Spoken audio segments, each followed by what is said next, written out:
compromising 11 million people at the center of an outbreak of Health a new virus. authorities are still working to identify the virus behind in the city of Wuhan, where the outbreak began, patients now in isolation, all trains and planes out of This morning, I've declared a state of emergency in the province of Ontario.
The virus and controlled it and got rid of it for them. So we want to mimic that in people that haven't been.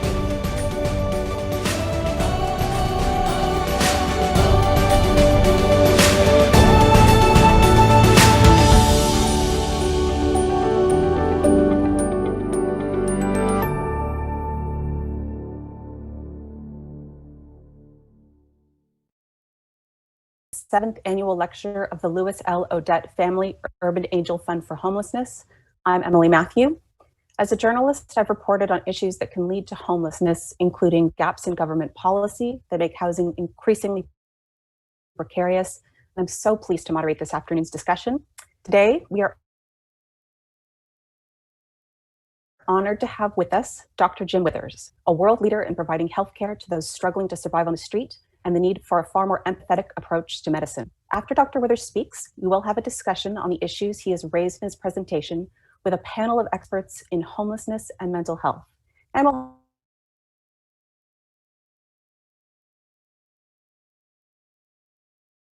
have time for some questions. Email them to asknow@smh.ca. That's asknow@smh.ca. We'll do our best to get to them all, and if we can't get to your question live, we'll follow up over email. This session is being recorded, and a link will be shared with you after the event. Please feel free to revisit the content and share it with your colleagues. To our registered attendees, we will be sending out a short survey, and we'd be very grateful if you just take a minute to fill it out. And now I'd like to turn things over to Dr. Tom Ungar, Psychiatrist in Chief at St. Michael's Hospital. Thank you, Emily, and thanks to Dr. Withers and to all of you for joining us today for the virtual version of our annual Louis L. Odette lecture. And perhaps most importantly, thanks to the Odette family for making it possible for St. Michael's to present these annual lectures by distinguished speakers on issues around homelessness and mental health. I'm Tom Unger, Psychiatrist in Chief at St. Michael's Hospital. Like Pittsburgh Mercy Hospital and Health System, where Dr. Withers is based, St. Michael's has an abiding commitment to caring for members of the community who experience disadvantage. So caring for the less fortunate is in our DNA here, and it's central to our mission. At St. Michael's, we've made breaking the cycle of homelessness a priority. At our mental health and addiction service, we support those living with serious mental illness and addiction, as well as poverty and homelessness. We have an interprofessional team that includes peer support workers, occupational therapists, and addiction counselors, as well as psychiatrists and social workers. We want our clients to have access to care when they need it and how they need it. And we want that care to be filled with compassion. I think it's no secret that COVID-19 has brought the homelessness crisis into sharp focus. When the pandemic hit, St. Michael's mobilized quickly. We reached out to those living on the street and in shelters to check on their health and test them for COVID-19. We opened 2 temporary shelters in the hospital's emergency department for those awaiting their test results so they could stay safe and away from the streets. With the help of our donors, we also ramped up our testing capacity at the hospital and provided vulnerable patients with hygiene kits and other emergency supplies. COVID-19 has made it clear how important it is to provide enduring health care for people who usually don't get care in a way that works for them. It's a huge challenge, but here at St. Michael's, we're known for taking on some of the world's toughest health challenges. And now, like you, I'm looking forward to hearing from our speakers and panelists. Thank you, Dr. Unger. And before I formally introduce Dr. Withers, we have another short video. It's about 2 minutes. Pittsburgh has a lot of interesting terrain. There's bridges that people live under. There's riverbanks, alleys, abandoned buildings. So we'll go into a campsite under a bridge and we make sure that they're okay with us coming in. So you build trust with folks whose trust has been broken. It's just a very ongoing presence that tries to improve how healthy they are. It's not hard to go out to see them. It's hard going home at night and knowing there are people still sleeping out there. That was slightly shorter than I had predicted, but I'm delighted now to welcome the 2020 Lewis L. Odette Lecture keynote speaker, Dr. Jim Withers. For more than 2 decades, Dr. Withers and his team have been taking healthcare out of the hospital and directly to people trying to survive in outdoor encampments, parks, and beneath local bridges. What began as a personal mission undertaken by Dr. Withers in 1992 is now Pittsburgh Mercy's Operation Safety Net, a globally renowned program that has resulted in care for thousands of people. Dr. Withers is also the founder of the Street Medicine Institute to help clinicians and communities provide similar models of care, and the creator of a Street Medicine Fellowship in Medicine, where future doctors are taken out on the streets of Pittsburgh and taught how to apply empathy to medical practice. Please welcome Dr. Jim Withers, part of the Pittsburgh Mercy Health System, Assistant Clinical Professor at the University of Pittsburgh School of Medicine. Dr. Withers. Thank you so much. It's an honor to be here. My thanks to St. Michael's, to the Odette family, and to all of you in Toronto and Canada for allowing me to speak to you. I've titled my talk, Go to the People, and this is going to be a little bit of a personal storyline because I feel that stories are the most important thing that we have with care for the people that we serve, and so I thought I'd just inflict a little of my own story on you guys. The title comes from something I saw on a wall in a hospital in Haiti. And when I saw those 4 words, they just encapsulated much of what I was seeking in my teaching career here in Pittsburgh. As I see it, one of the big problems in healthcare is the distance, not just the distance between people geographically, but the distance in realities between those serving and those who are served. We can have people going through our hospitals and their realities are really not honored or sought out.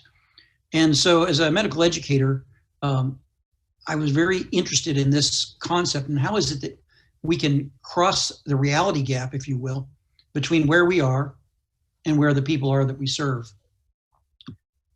This is, I call this the real Dr. Withers. This was my dad. As a child, I made house calls with him in rural Pennsylvania in his little VW. And I knew when we went into the homes of people that my dad really cared about them. And I also could see from the love that they showed my father that his concern and ability to come to where they were was really profound on them. And I could see that there was much more than just the medical things going on between him and the patients that he served. And that's one of the foundational concepts that I brought from childhood. When I was a medical student, I started a rotation on the child's cancer floor, which was a tough place to work. And we had a lecture the first day from an expert on professional distance. And she was very convincing. And when I came out of the room, it was about this little girl who had leukemia, and they were concerned that the staff was getting too close to her. So I swore that I wouldn't get close to this little girl, Akiba. But when I came out of the room, I didn't know what she looked like. And the first thing I saw was this little girl who said, "I know where we can steal popsicles." And before I knew it, we were in the back room chewing on our popsicles, and she asked my name, and I said Jim, and I asked hers, and she said, "I'm Akiba." And I thought, oh no, I've blown it all. But that little girl was a great teacher for me because it was indeed very painful to watch her suffer. it took me into an area that I'd never been emotionally or as a person.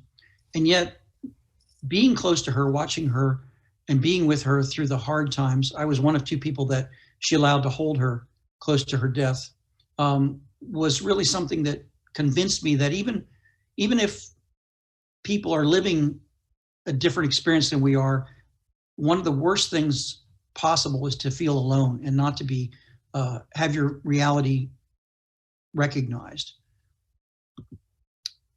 So later, when I became a teaching professor at our hospital, clinical teacher, the gentleman, kind of similar to this fellow here, came into the service, and it was a cold winter. The storm was coming, and I barely met the guy, and he said, "You know, Doc, I got to leave. I got to go." And I was very concerned for him, obviously. He'd come in hypothermic before, and I could not convince him to stay. And he left that night, and I later learned that he froze to death. I heard some of the house staff referring to him as a bumsicle.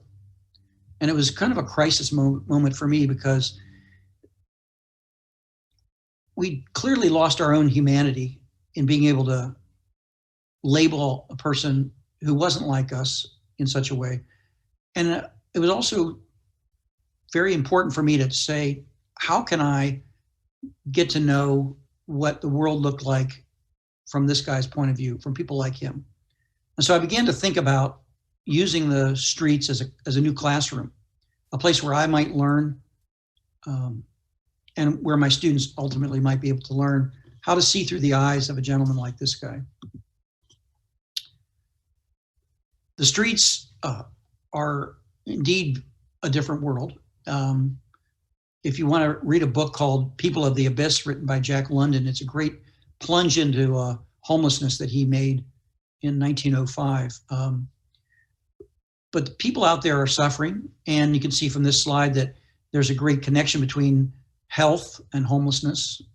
Losing your health is one of the major causes of becoming homeless. The other thing in this photo that speaks to me is the man with his back turned. I think he sort of symbolizes us. And even the pigeons in the picture, because when you start working with people that everyone else has judged and shamed, it's like they say, well, if you feed the pigeons, they'll just keep coming. Why do you do that? And so the stigma is there, and breaking with the medical system as it is to seek out people is a bit of a break from the culture that you're in, and I had to face that. So to do that, I needed a guide, and back in 1992, I was able to find Mike. Mike had been homeless himself for 6 years when he was younger, and I asked him, I would like to go out with you. Could I do that? He was taking blankets and food out. And he said, well, you know, they don't like doctors. And I said, I know, but that's pretty much why I want to go out. I really need to understand what's going on out there. And I told him the story about the guy who froze. So he said, okay, I'll take you out, but 2 conditions. And I'll change the language a little bit, but he said, don't dress like a doctor and don't act like a jerk. And so I went home and I found a book in the library, and it was on how to dress like a homeless person. There was a chapter. And so I'm in the backyard putting dirt in my hair and on my clothes. And my 3 little boys at the time came out and they said, Daddy, what are you doing? I said, I'm going to visit people who live under bridges. They said, why? Why do they live under bridges? I said, I don't know. Can we come along? I said, no, not this time. So I showed up and Mike said, well, you've got the look. Let's see if you can keep up. And that really began in 1992, a whole new phase of my life. I would work in the hospital in the day, and at night I would sneak out with Mike. I didn't tell my malpractice carrier. I didn't tell the hospital. It was sort of a pilot study, if you will. And it opened my eyes up to the human beings that were out there. The view from the streets, it was radically different. As soon as I began to sit down on the sidewalk with people, I realized that I had become virtually invisible to most of the people walking by, with the exception of some very disdainful looks that people would give to the person and myself. I like this picture because of the child, and I would just encourage you all to maintain that inner child that's able to see people that others have learned to ignore. And the other thing that I found particularly powerful was my view changed from one of, you know, who are these people? Why do they choose this lifestyle? Why don't they, you know, do X, Y, or Z? To hearing their stories and realizing, oh my gosh, they've been through so much trauma. They've been through so much pain. These are actually my heroes. I can't believe someone could just get up and face another day. And many times, as in this photo, people have found friendship, they found support, and it's almost like being in a war zone where they can't explain it to anyone else. But, you know, when they needed that blanket, Larry gave it to them or whatever. And so to ask people to leave where they are and to come where you'd like them to go, where they'll be treated poorly, is a big ask. And it really changed my perspective, looking from the outside in. I heard stories very quickly about how much they hated the health system. One guy said, I'd rather die than go to the hospital. And I saw people who were dying out there. But at the same time, when I started making my visits, very quickly they called me Doc Jim, and I got referrals from this bridge to that bridge, and they showed me so much love. I got hugs more than I'd ever gotten in my life. And I remember a guy next to a campfire once watching me take care of a person's wound and said, he just started crying. And I said, what's wrong? And he said, I can't believe someone cares that we're still alive. And so it was much like those house calls my dad made. And I knew that this was an overwhelming situation. I wanted to run away from it sometimes when I saw what was out there. But I knew that as hard as it was to go out on the street, maybe at times, it was harder to go home and know that people were still out there. I'll just focus on George here for a second. George was one of my many professors. I thought of a lot of the people I met on the street as my teachers, and a guy named Grandpa was my teacher of patience, 80-year-old with schizophrenia. George here was my professor of You Better Respect Me. And so I really, really learned from George. He taught me how to respect him and to put myself in perspective as well. George was a little scary to some of the new volunteers at times, but he was rock solid. And one of the great joys in my life was when he began to call me brother. Well, George was a Vietnam vet, really tough. I thought I'd figured him out. He had alcohol problems, depression, racial, trauma as well. One night when we were sitting next to a campfire, though, he said to me, Doc, when I was a kid, our mother brought us into a room and she put a gun in her mouth and she shot herself. And we didn't know what to do. And we put her in bed and we tried to make her look okay until a grown-up came. I was shocked. I was just blown away. And then he changed the subject and he started talking about something else. But George had shown me a deep inner part of who he was. He had the trust in me to let me see that. And as a result, we just had a bond that couldn't be broken. We were able to get George off the street. He was able to get himself off the street, I should say. And so I thank him and all the others who allowed me to get into their lives. Pretty soon I realized that I was getting into a medical practice and I better start keeping records. Initially it was just a journal, but then I began having to do records with aliases, nicknames, tattoos, and things like that. I keep records. We had nurses that began to volunteer. And here I am writing a note to a guy and I'm saying, Bob, your doctor said he'll see you again Thursday at 2:00. And I realized, my gosh, I have a home care service for people under bridges. And the bridge in the background there sort of symbolizes, I think, the bridge that we were. And when you begin to look with people close to where they are into the health system that you're part of, you realize that it's pretty ugly and it's very difficult to get into it. And it doesn't treat you very well. And so it became obvious to me that we had a moral obligation to walk with them, to be their lawyer, if you will, to help them get into the services that they deserved and that were really not that accessible. So I call that process in-reach, and making appointments and walking people through things is really important. It also obviously was the classroom that I was hoping for, because students and residents began to come out with us, and they just loved it.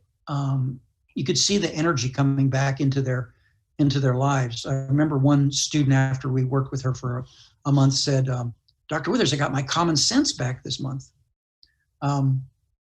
And we have a waiting list of students for a year now to come out with us. And we're really proud of all the educational aspects. First and foremost is the well-being of the people that we serve. But I really think a close second is allowing the medical profession, the nurses and the PAs and the doctors in training to get their own humanity back. We have now over 35 medical schools who have street medicine, health science schools, I should say, who have street medicine as part of their potential curriculum, and 15 more that are in the works. And recently, as was mentioned, here at UPMC Mercy, we were able to devise the first known street medicine fellowship for graduating primary care residents. Dr. Cole was our first fellow last year, family practice, and Dr. Kotoff on the right is an emergency medicine trained fellow who's enthusiastically jumping in. Being integrated into the street has allowed us to be prepared for such crises. We think of homelessness as a chronic disaster, so we're always in disaster mode to some degree, but it positioned us with the trust of the people, much like St. Michael's, to be ready to respond, because we built that platform of trust. And so we were able to adapt our protocols and work with the people on the streets to educate them and prepare. When you know what's going on under bridges, then you know the nitty-gritty of what's needed. So these are very vulnerable people. If you look at the risk factors, homeless people are very, very high on the chronic list of illnesses. And even without COVID, the street homeless death median age is about 48 to 52. So we're really looking at people in crisis all the time. But with COVID, we really had to take it up a notch. And so we were able to get bathroom facilities and water. We used some political leverage of COVID, to be honest, to get some of these things done. Hand washing stations, et cetera, to really help the people. We were able to do COVID testing early on, and we've become better partners with the county and the city to now look carefully at all the shelters, et cetera. Housing is something that we're able to do because of our relationship. We've housed over 2,000 people in their own apartments here in Pittsburgh. It's wonderful to see people able to lock a door and have a key. But a lot of people, really are at high risk, and we just are there for them through the hard times. And a lot of them don't make it. I took this picture of this fellow nicknamed Froggy because I knew he was going to probably die, and he did. And it really bothered me. So in 1996, I got a check from someone, and I said, "You know what, Mike, we're going to buy some plaques, and we're going to put them wherever someone died." They would say, "We remember," and their name and the year that they died. And so we have our own memorial wall. This is actually a photo of people from a campsite. They've seen the name of their dear friend for the first time on the wall, and they all spontaneously just put their hands on his name and began to cry. It was a very powerful moment for us all. But it's all about trying to go to where people are, excluded people who have had trauma, racism, shame, and blame, and indifference. Connecting with them, becoming a human to them, being vulnerable, and letting people know that, we can't solve all the problems, but we're with you in them. And that it makes us better when you accept us into your lives as well. It's really about love. I know that's not a typical medical term, but it's a really powerful underlying philosophy. And you find when you allow yourself to work with folks in this fashion that you heal yourselves. Our movement has grown. These are all programs that use the name street medicine or do our kind of work that we know. And so we created an annual meeting. Our next international symposium is in Toronto next October, so I'm hoping to see many of you there. The Street Medicine Institute was founded in 2009 to be able to coordinate and to help communities start improve street medicine programs. And I'll leave you with the actual full script of that Go to the People. It's attributed to Lao Tzu. Go to the people, live among them, love them, serve them. Start with where they are and build on what they have. But when with the best leaders, when the work is accomplished, the people will say, we ourselves have done this. And so you see, we have to extend ourselves into the fabric of our communities, listen to people, work with them. And when it's all done, people will be empowered in that partnership to take their own lives back and improve their own health. I always love when folks on the street remind me things like, don't forget to smile. There's much joy in this work, even though there's a lot of difficulty. This is my homage to the Sisters of Mercy, who have supported us all these years. And that's our website for streetmedicine.org. So I gave you a little journey there, and I hope it's at least a basis for the discussion by the wonderful experts that we have, and I'd be happy to answer questions if there are any. Thank you so much, Dr. Withers, for that presentation and the work that you do and those tremendous photographs. Before I formally introduce the panelists, we did get a few questions for you in advance. The first one is, when we think of street medicine, we often focus on the body and not necessarily the mind. And I was hoping you could explain a bit about how psychiatry fits into the overall model of care that you provide. Yeah, I think one of the greatest, probably the biggest waiting room for mental health services is the streets.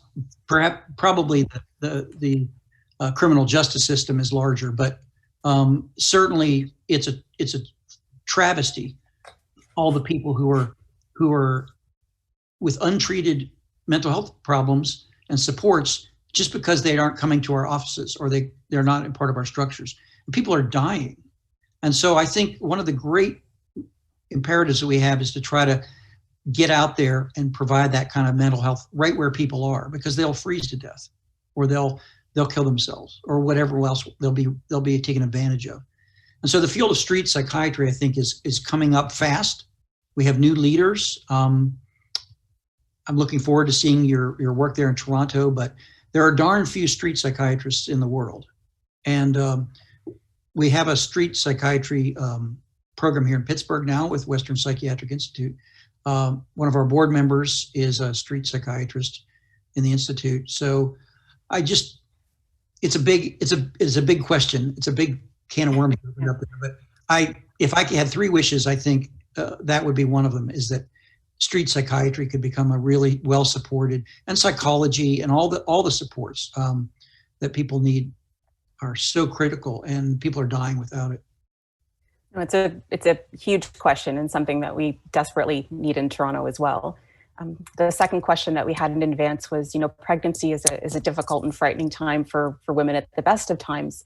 And I wanted you to explain a little bit how you provide care for women during and after pregnancy. Yes.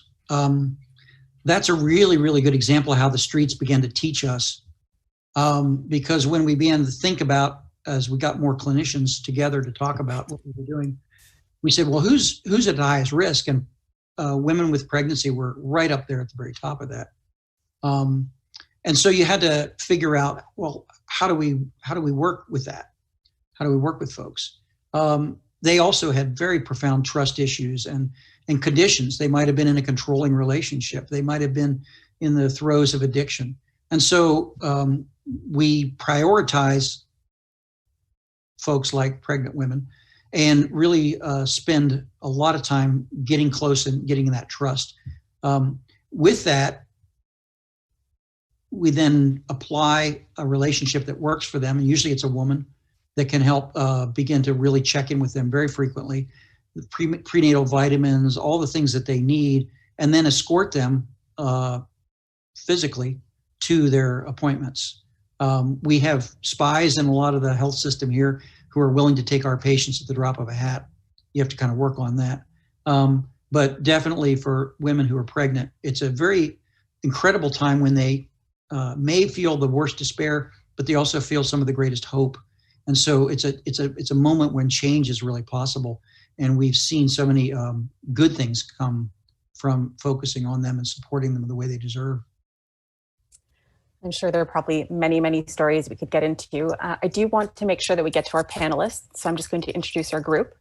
We have Dr. Tom Ungar. He's psychiatrist in chief at St. Michael's Hospital and professor of psychiatry at U of T.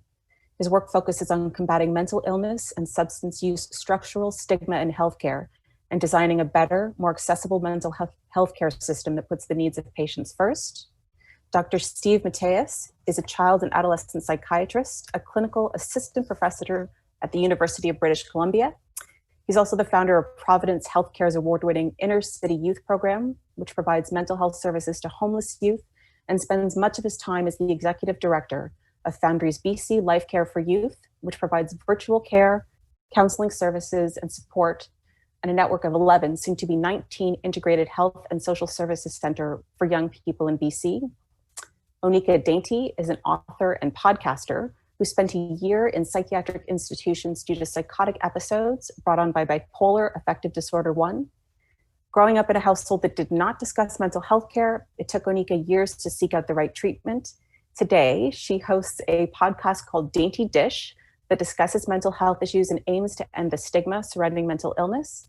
She's also a graduate of the Star Learning Center program at St. Michael's Hospital.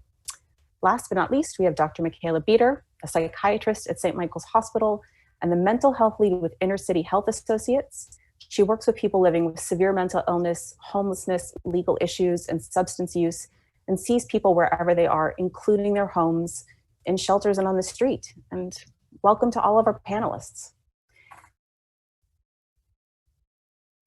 Submitted in advance, and we're going to start with Dr. Mateus. Your work centers around helping youth experiencing homelessness. What are some of the reasons young people have to come and access your services? And how do you work with them to build trust and provide the care they need? Thanks, Emily. And just before I get started, I just wanted to thank Dr. Withers for a fantastic presentation. Thanks, Jim, for that. In British Columbia, we've had street psychiatry now since 2009. So we've had psychiatrists at St. Paul's Hospital reaching out not only on the streets, but also to young people. We recognized very early on that this was a missed segment of the homeless population. Approximately 1 in 3 of homeless folks are thought to be under the age of 29. And what we've learned really is that homelessness in Canada anyway starts early. And the stories that we hear are often that young people are homeless starting at the age of 13, 14. And it might be a subtle homelessness, but it's often couch surfing at a friend's or an aunt's house.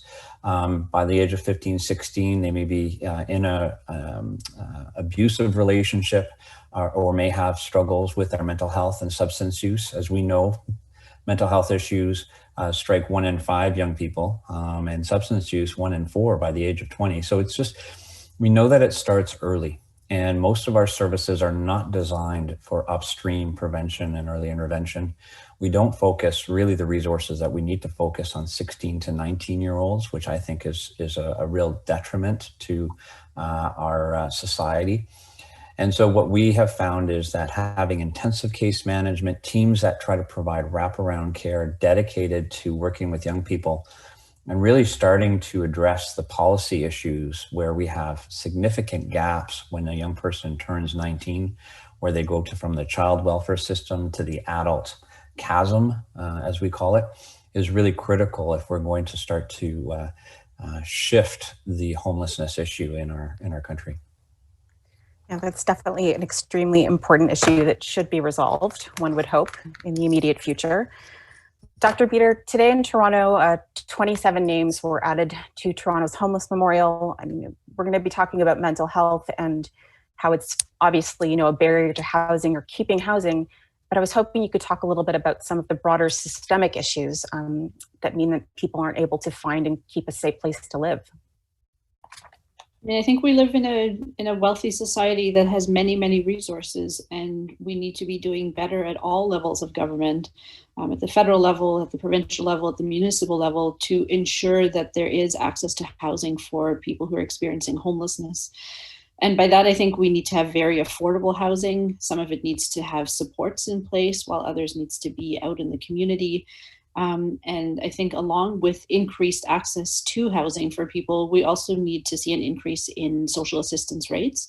I work with people every day who would love to have a home and who desperately need a home for both of their physical and mental health, and are just absolutely unable to find one within the income and within their means. And so I think we really are at a crisis point and need to look at these systemic solutions. Just to follow up on the rates, I mean, are you talking about, you know, it's not just social assistance, but also people who are on ODSP? They're also unable, like, to find a home that is affordable based on those existing rates. Absolutely. I mean, most of the people who I support and I work with are on ODSP, which is the Provincial Disability Program. And I think that especially during COVID, but even before that time, it's just not enough to survive on. I think that a lot of people end up using food banks. My clients tell me that they don't have enough to eat at the end of the month. And so if you're struggling to feed yourself, then there's absolutely no possibility that you're going to find housing that's dignified and that can maintain your physical and your mental health on that income. Yeah, absolutely. Dr. Ungar, so mental health, you know, still carries so much stigma with it and the potential to cause so much harm, and not just to individuals, but society at large. And I was hoping you could explain a little bit about what, you know, systemic stigma is as it relates to mental health and keeping people trapped in poverty. Yeah, thanks, Emily. And thank you, Dr. Withers, for the fabulous presentation. We're hearing a lot about this idea of systemic bias, structural bias. It's a bit of a weird concept, mostly related right now to gender inequities and significantly about ethno-racial inequities being the thing.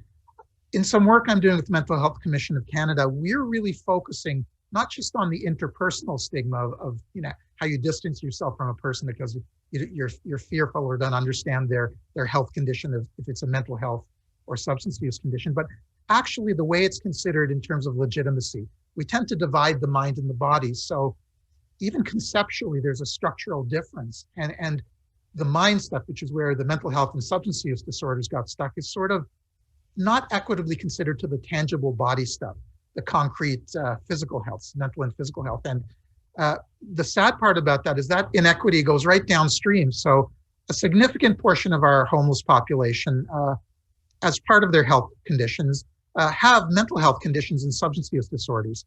And I'm always struck by the fact that we tolerate them being homeless and unhoused due to a health condition, where we don't do that with some physical health conditions. We had someone's wonderful, sweet grandparent or elderly parent go wandering this previous winter in Toronto. There was an Amber Alert. There was a media frenzy. The community mobilized to go searching. Within 12 hours, they found him. It was all over the media. Everyone was relieved. One person, because that brain condition is considered neurology, real medicine, physical. On the other hand, you may have a person with a severe, serious mental health condition or severe substance use disorder. No Amber Alert, no media frenzy, no community mobilization. In fact, it's tolerated. And the reality is a significant portion of our homeless population, not all, but some of them, may be people with these types of health conditions. So when I look out to our homeless population, I'm just struck by the structural, systemic misconception, not just allegation, but misconception of it as being also the homelessness, the health, the policy, and our conception and our empathy that's comes from that attribution is all really built together. So that's the upstream policy thing that strikes me, and how we can integrate all those services, the housing with the health understanding, with the legal and policy things. That's the thing, I think, a way forward. Just to follow a bit on that, I mean, you know, mental health conditions are recognized as medical disorders. And where do you think the disconnect comes, or why do we view one population of people who are dealing with a medical issue as, to use my words, more disposable than, say, you know, people suffering from physical illnesses like cancer? Yeah, so thank you. So thank you for recognizing us as physicians in the same way. I only say that as a joke because I started out as a family doctor and worked for 2 years, and had Eastern European immigrant parents. So when I returned to tell them I'm going to be a specialist, they go, "Oh, specialist, how wonderful." And then they said, "What kind of specialty?" I said, "Psychiatry." And their faces went down. So thank you for recognizing. Believe it or not, it goes back to this old philosophical Rene Descartes mind-body split that continues to permeate through everything. Why we have separate mental health policy versus health policy. It's just such a deep implicit bias, just like the other structural implicit biases. That's the focus we're getting at, because it is health condition, but it's not so easy to see. You don't have a skin rash or a cast on your arm. So as we embed all the health together, all the physical health needs of our homeless persons, along with all the other mental health, whatever we call them, we're going to be better off for it. I mean, thank you for that. And we're going to go to Onika, and she's got this incredible podcast called Daily Dish.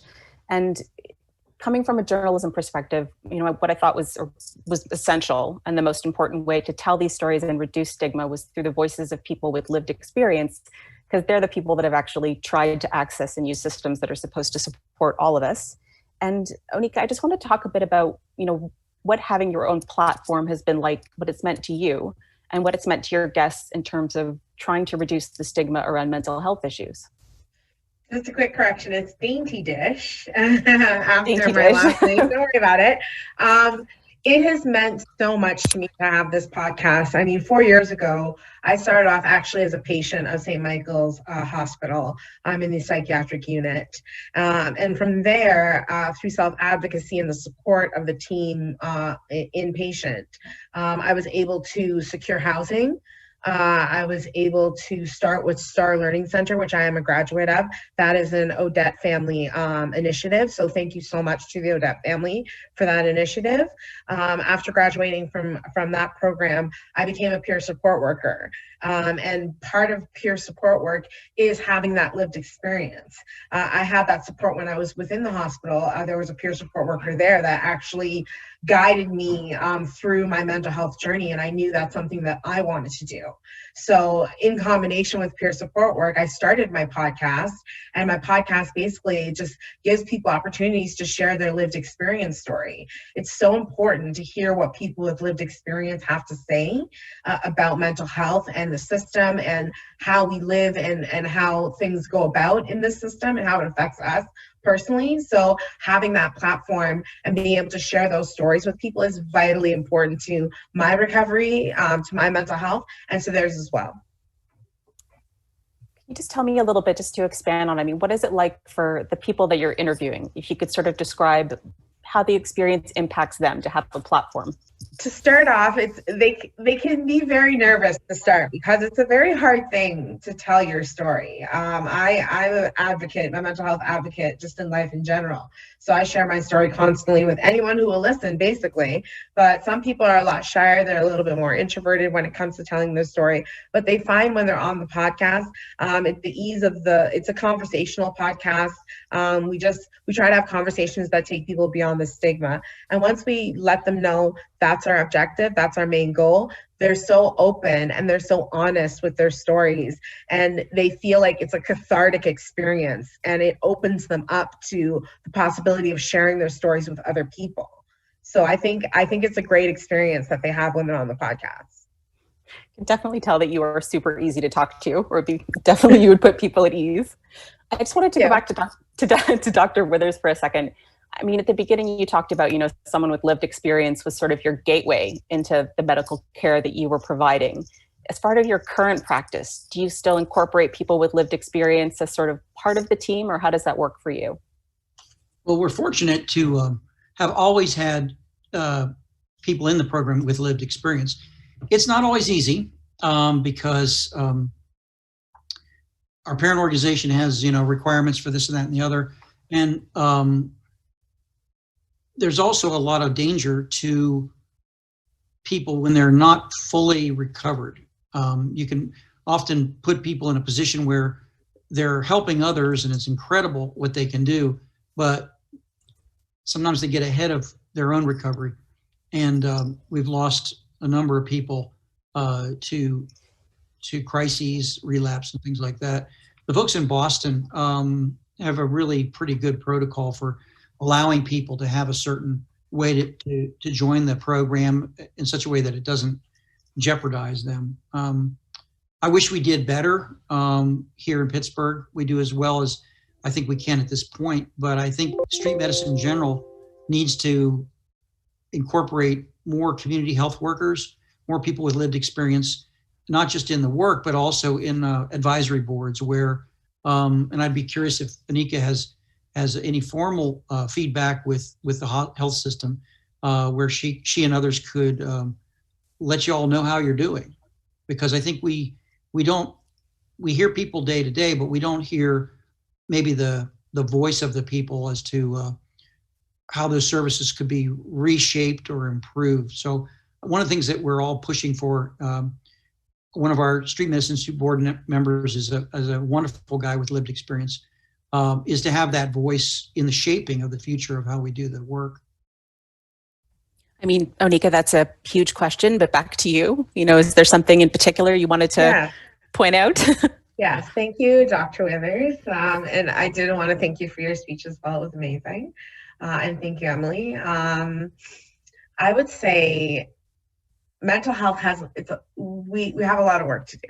We have a lot of work to do. I would say that my experiences, I didn't feel until I got the right level of mental health care that I was listened to, that I was heard. It took 7 episodes and a year and a half of my life spent in psychiatric institutions for my voice to finally be heard and for me to get the level of care that I needed to survive. I am also on disability, so there's an aspect of stigma when it comes to people on disability and services that are provided. Living in Toronto, the services are a lot more than where I used to live out in the Durham region, but there's still a lot of work to do. And what I find is, personally, it seems like it's like an umbrella with broken stems. Like the stems on the umbrella, there's supposed to be this hub where people are supposed to be able to go to get mental health care, referrals, whatever that may look like, but these spikes on the umbrella are broken. So they're not connected. So they're not opening up and allowing people to come under that shelter and actually find some kind of help in their mental health. It needs to get so serious that you end up hospitalized. And within that system, there's a whole other scenarios that go on within the mental health care system. I've been in situations in hospitals where I've had to deal with people who are not necessarily educated about how to handle people in a psychotic crisis. So security can be an issue. There are different things that can be issues. And then leaving that environment and just being pushed out into the world and saying, okay, well, good luck. We don't really have anything. Here's a book or here's a pamphlet. It's a struggle. It can be a struggle. I just think that mental health has a lot of work to do. I've done some collaborations in the last couple of years where there's mental health workbooks available now that are becoming available for people in the front lines. So that's positive, but I just think we have a lot of work to do.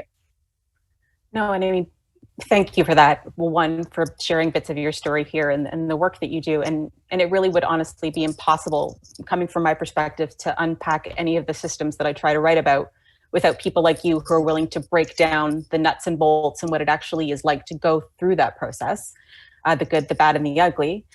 We did have one question submitted, and I'm going to put it to Dr. Beater.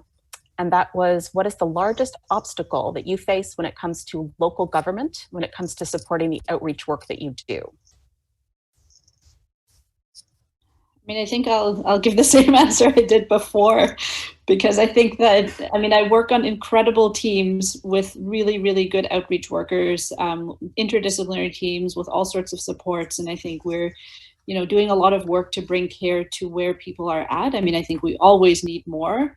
At the same time, all of this is in the service of supporting somebody to live their best life possible.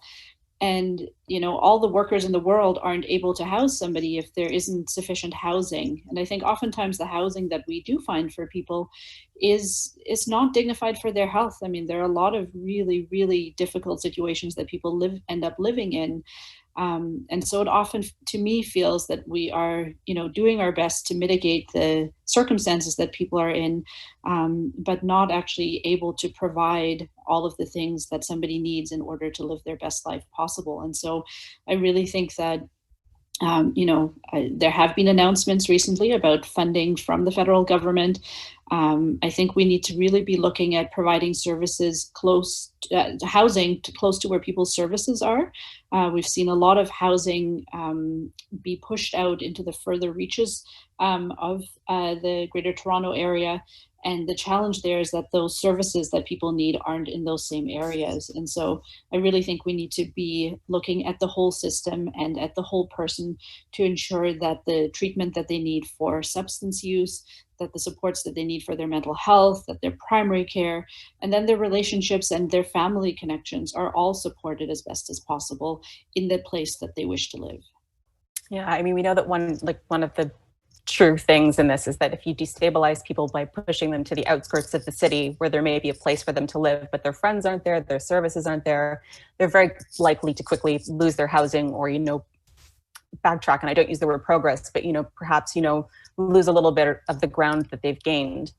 To take it back to the West Coast, Dr. Mateus, I wanted to know, how do you manage that when it comes to young people? Or how is it that you sort of walk the line between sort of dealing with families and youth and making sure that they're getting these services and perhaps the housing that they need, if, say, they need to be emancipated?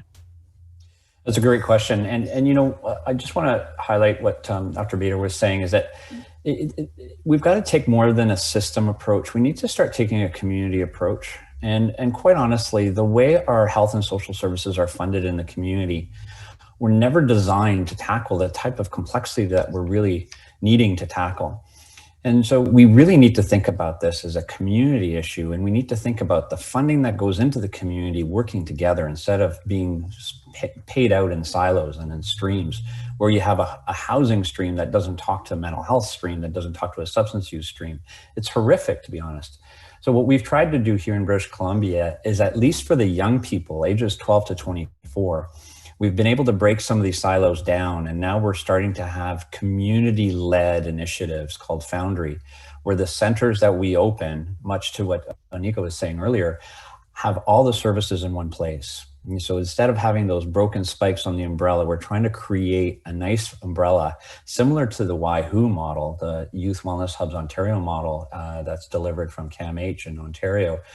But this idea of having a one-stop shop, one place where a young person and their family members can come in, and then being supported to navigate the complexity of the model.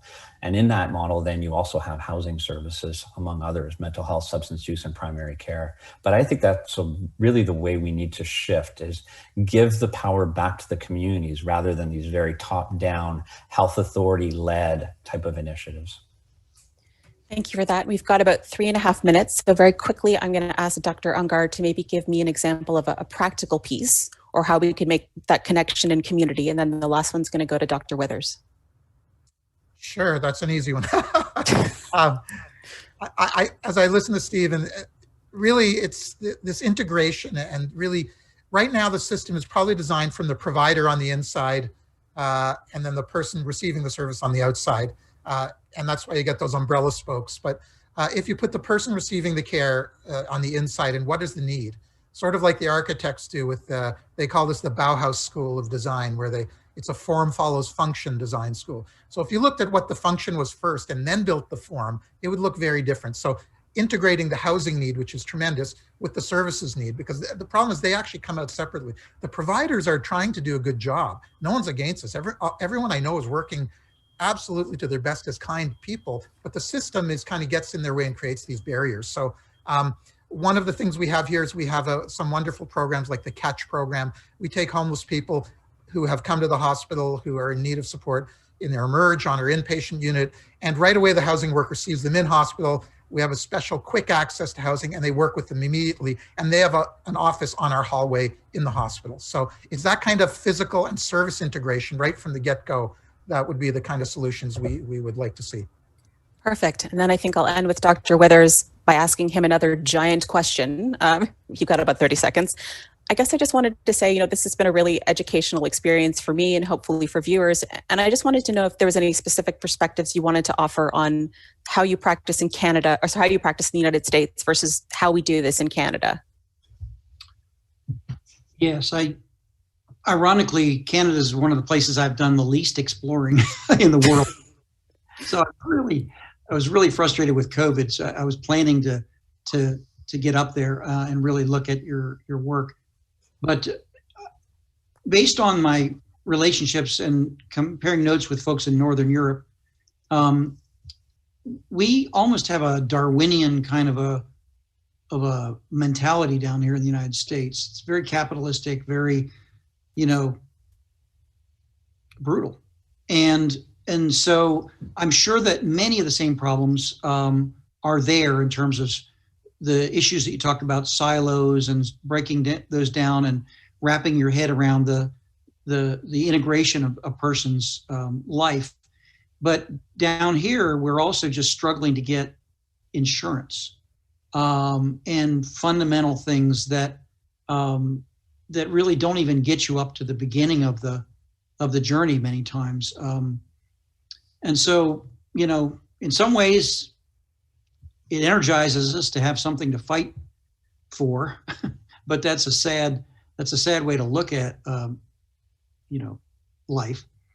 But I'd say that if we could get universal health care and services, especially if they speak to the things that you guys have been talking about so well, making them geared towards integration and putting the people themselves in the driver's seat. I think those are things that would be great for the United States.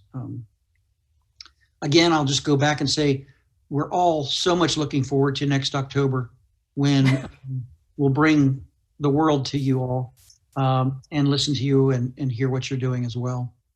I hope that you get to come in October, and I hope you get to explore a little bit more in the near future as well.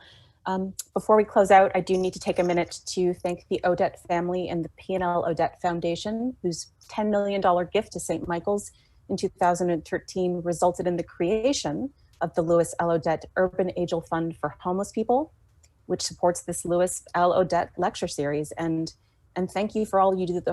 Thank you for all that you do to support the disadvantaged and vulnerable people across our city, of which there are many. And please welcome back Dr. Tom Ungar.